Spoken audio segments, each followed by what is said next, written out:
Hi guys, welcome to chapter 11. We're going to cover section A today, and we're finally getting into some physics. We're done with our talk of chemistry, so we're getting into, excuse me, some physics. We're going to talk about motion and position in this first chapter, okay? So there's different fields of physics that deal with the position of objects and the motion of objects. Mechanics is kind of the broadest term. It's the most general term, and it's just the study of moving objects, okay? But mechanics can branch into two separate fields. Okay, we've got kinematics, which is the study of how things move, and it involves the forces involved. And then we've got dynamics, which we'll talk about in a later chapter, and that's the why things move. Okay, so this has been talked about. Mechanics has been talked about for centuries, all the way back to those ancient Greek philosophers, and they would discuss, why things were moving, and they basically just said because it was in their nature. Water falls and fire goes up, and it's just because that's in the nature of those things. So they really didn't have much of a scientific explanation at all. It was more of a philosophical discussion. But then we started getting into actual science, and some of the early scientists, like Kepler, he came up with the movement of the planets, and he noticed kind of the patterns there, and that it was an elliptical orbit, not just a round orbit. And then Galileo, who was, accused of being a heretic and kind of in a lot of trouble because of the things that he was studying, including the fact that we weren't a geocentric universe, we were a sun-centric, a heliocentric universe. Anyway, he also studied falling objects, and so he started getting into, why things fall. A little bit later, we get this guy, Newton. That's my buddy right here. And he kind of started doing what's known as classical mechanics. He talked a lot about gravity and why things fall. But what he's most famous for is probably his three laws of motion, Newton's three laws of motion, which we will cover at a later chapter. Okay. Now it's more modern. We've got a couple of modern models of motion. One is the quantum mechanics. That word quantum means tiny. So now that we know atoms are made up of really small particles and they're moving, there's a whole field of physics that studies the movement of those particles, and that's known as quantum mechanics, like way, way out there. And then there's this thing known as relativistic mechanics, and Einstein was kind of part of this. His theory of relativity, and it studies things that move really, really fast, like the speed of light, okay, because they kind of act differently than what we observe normally here on Earth, okay? But first we need to be able to determine if you're moving or not, okay? So look at this picture here. We've got an observer in the yellow outside of the train, and obviously the person in red is moving to them. But the person in red on the train is standing perfectly still. So they would say they aren't moving, okay? I could sit here in this chair and hold as still as possible and ask, am I moving?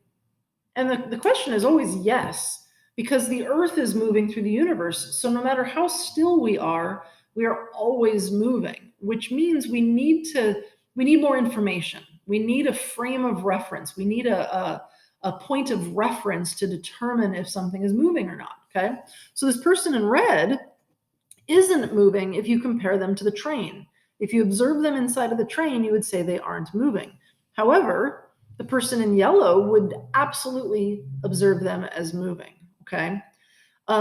We use a coordinate plane. We use this XY, coordinate here to kind of help with that frame of reference. Okay. But that's only two-dimensional, and things really do move in three dimensions. We've got this word system, and I've talked to you about this in class before. It kind of helps us narrow things down. Within the field of mechanics, it allows us to study just kind of one portion of the larger motion. Okay, so we can study that person on the train, even though we know they're on the earth and the earth is moving. We could narrow it down. The book gives the example of a basketball game. There's tons of moving parts in the basketball game, but if we want to focus just on the movement of the basketball, we would say that's our system that we're going to be observing. Okay, two more words that kind of mean the same thing, but kind of different, that will come up time and time again. We've got distance and displacement, okay? So distance it's a comparison of the object that's moved and its frame of reference, its reference point, okay? So distance is how far apart an object is from that frame of reference, okay? It's basically how far something travels, but it totally depends on the path. And I'll show you what I mean by that on the next slide. Whereas displacement is just kind of a start and finish thing. It's distance combined with direction. And it's just a change in position. Displacement is always less than or equal to distance. Displacement can never be longer than the distance. And I'll show you why that is in the next slide here. Okay. So we can think of movement as one-dimensional. So if we're just on a number line, so just moving from point A to point B would be just a one-dimensional movement, okay? But mostly we're moving in different directions. And so that's where displacement comes into play, because I might go from A to B, but then I might go from B to C. And you can see C down there, okay? I'm gonna move myself back. And so we would move in a different direction, okay? This formula right here, delta of x is equal to x final minus x initial. So that little triangle is the Greek letter delta. And whenever you see that in science, it means the difference. You subtract, okay? This little subscript f always indicates final, and the I indicates initial. So we would use our initial position for ki, which would be 0, because you haven't moved anywhere.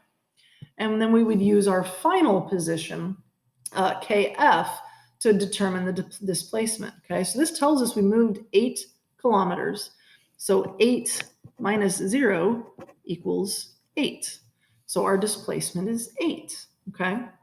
But if we're moving in another direction, okay, now we need to start talking about distance versus displacement, okay? Remember, our distance is our total path. So if I move 8 kilometers this way, plus 6 kilometers this way, my total distance, my path, is a total of 14 kilometers. However, my displacement is just the change in position.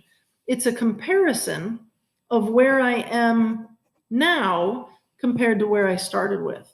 So the displacement is always just a direct line. Even though I didn't follow that path, and using the Pythagorean theorem, we would determine that that is 10 kilometers. So the displacement for that would only be 10. The distance would be 14. All right, well, let's keep going. Now I'm going to turn the corner, and I'm going to travel another 8 kilometers, okay? So I've done 8, 6, and 8. So what does that put me up to? 16, 22 kilometers for my distance, okay? Because it's my path.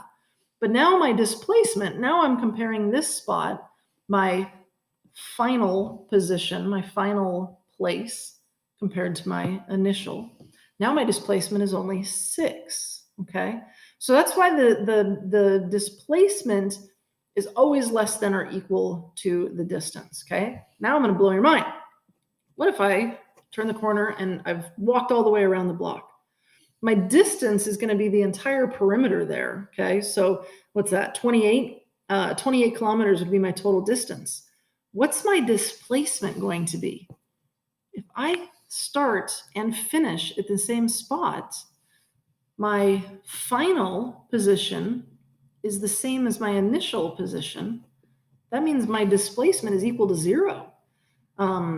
That's okay. Displacement can be 0. If you wind up where you started from, displacement is 0, okay? So you got to pay really close attention to the difference between those things. All right.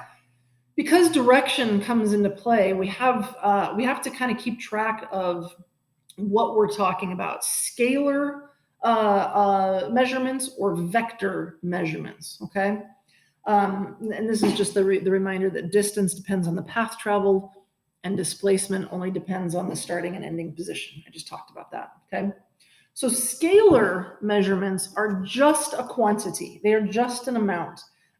Temperature, it's 70 degrees outside. Mass, COVID masks, mass of something. That desk weighs, 3 kilograms, okay? It's just a number.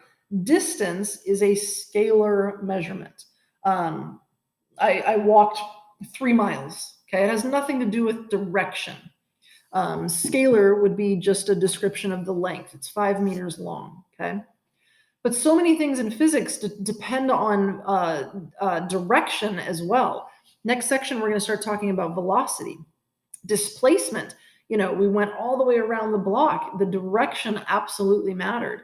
And so vector measurements include direction in with that number.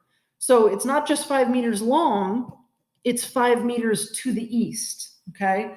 I'm not just going 5 miles an hour, I'm going 5 miles an hour to the west, okay? That object didn't move just 10 feet, it moved 10 feet in what direction, okay? And the book always uses bold symbols to indicate that it's a vector quantity, not a scalar quantity. So that's just something to get used to in the textbook, okay? Whew, intro to physics.